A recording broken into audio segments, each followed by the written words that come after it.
जन हितेशी। टीआरपी नहीं भरोसा आपका।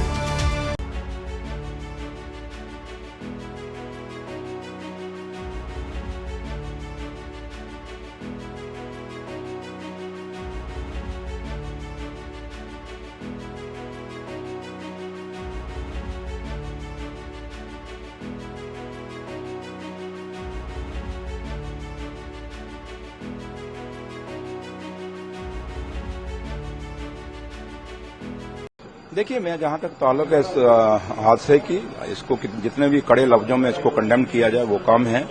और जो जाने गई हैं उनके लिए हमें बड़ा अफसोस है। और मैं जो परिवार जिन्होंने ये अपने लोग खोए हैं उनको मैं भगवान से यही दुआ करूं कि भगवान उनको हिम्मत दे, शक्ति दे, ताकि वो इस हादसे को बर्दाश्त करें, जो सदमा इनको लगा है इसको बर्दाश्त कर सकें। बाकी यह है कि जहां तक ताल्लुक है हालात तो सुधारने पड़ेंगे और सुधरेंगे और टाइम लगेगा थोड़ा, लेकिन जहां तक ताल्लुक है कि जिन लोगों ने ये किया है उनके लिए एलजी साहब ने भी कहा है, ऑनरेबल सीएम साहब ने भी कह दिया है। तो लिहाजा मैं तो आज की डेट में यही कहूंगा कि हमें बड़ा दुख है और बड़ा अफसोस है इस हादसे के लिए। Thank you. बहुत ही दर्दनाक वाक़ा है। कई गरीब मजदूर जो अपनी कमाई के लिए यहाँ आते हैं और फिर खानदान के लिए भी कुछ पैसा भेजते हैं, उन बेचारों को इन दरिंदों ने कल शहीद कर दिया। उसके साथ साथ हमारे एक डॉक्टर साहब भी थे जो लोगों की खिदमत करते हैं, कल वो भी अपनी जान खो बैठे।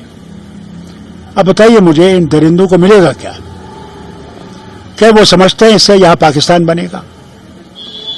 आज कई सालों से हम ये देख रहे हैं कि वो आ रहे हैं वहां से और हम कोशिश कर रहे हैं कि ये मामला खत्म हो और हम लोग आगे बढ़े, हम लोग मुश्किलों से निकल सकें। मैं पाकिस्तान के हुक्मरानों से ये कहना चाहता हूं, अगर वो सचमुच हिंदुस्तान से दोस्ती चाहते हैं तो फिर ये बंद कीजिए।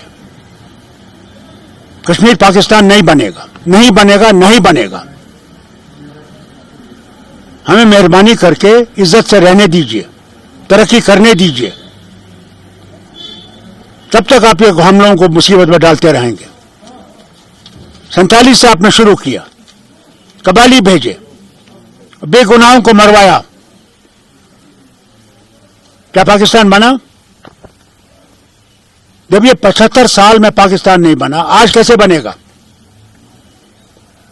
अल्लाह के वास्ते अपने मुल्क की तरफ देखिए, उसी तरक्की को कीजिए और हम लोगों को अपने खुदा के पास छोड़ दीजिए। हम अपनी तकदीर बनाना चाहते हैं, हम इन मुसीबत से निकलना चाहते हैं, हमें यहाँ की गरीबी को दूर करना चाहते हैं, बेकारी को दूर करना चाहते हैं। अब ये उसका रिएक्शन है नहीं है, पर जिस तरीके से ये हमला हुआ है ये चिंता की बात जरूर है।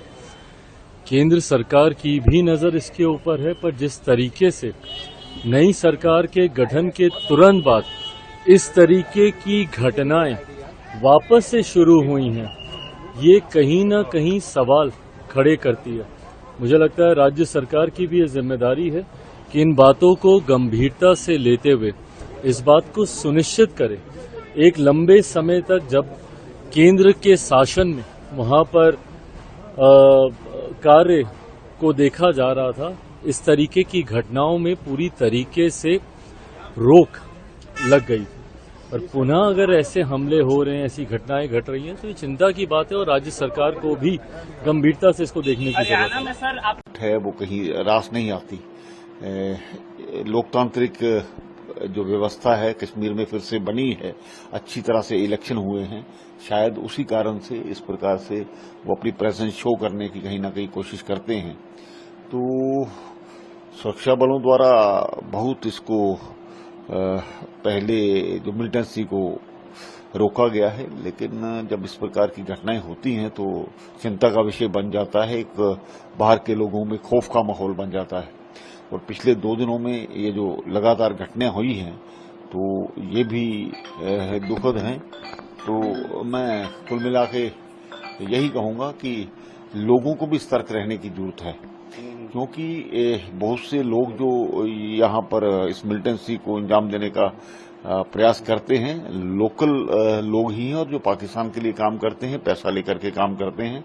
कल को इस प्रकार के हमले में कोई भी अपने परिवार का भी व्यक्ति हो सकता है, इसलिए जरूरी है कि हर व्यक्ति सतर्क रहे। कायर पाकिस्तानी आतंकवादियों ने एक बार फिर कश्मीर घाटी को लहूलुहान किया है। रात के अंधेरे में छिपकर कायरों की भांति इन पाकिस्तान के दरिंदे आतंकवादियों ने उत्तरी कश्मीर के सोनमर्ग क्षेत्र में जो मजदूर वहां टनल के कार्य में लगे थे, उन पर निर्मम गोलीबारी की और इस गोलीबारी में, इस आतंकी हमले में बहुत सारे मजदूर, कारीगर लोग, उनकी जान चली गई। ये बहुत ही दुखद, बहुत ही दिलदोज ये घटना कश्मीर के गांदरबल जिले के गगनगीर क्षेत्र में पेश आया है। पाकिस्तान की ओर से लगातार जम्मू कश्मीर में अमन, शांति और खुशहाली में खलल डालने की जो बार बार कोशिश होती है, हर षड्यंत्र को, हर कोशिश को हमारे सेना, हमारी पुलिस के जवानों ने पहले भी विफल किया है। अगर आपको हमारी वीडियो अच्छी लगी हो तो इसे लाइक और शेयर करना ना भूलें। हमारे चैनल को सब्सक्राइब और फॉलो करना भी ना भूलें। देखते रहिए जनहितैषी नेशनल, ताकि देश और दुनिया की हर खबर से रह सकें बाखबर।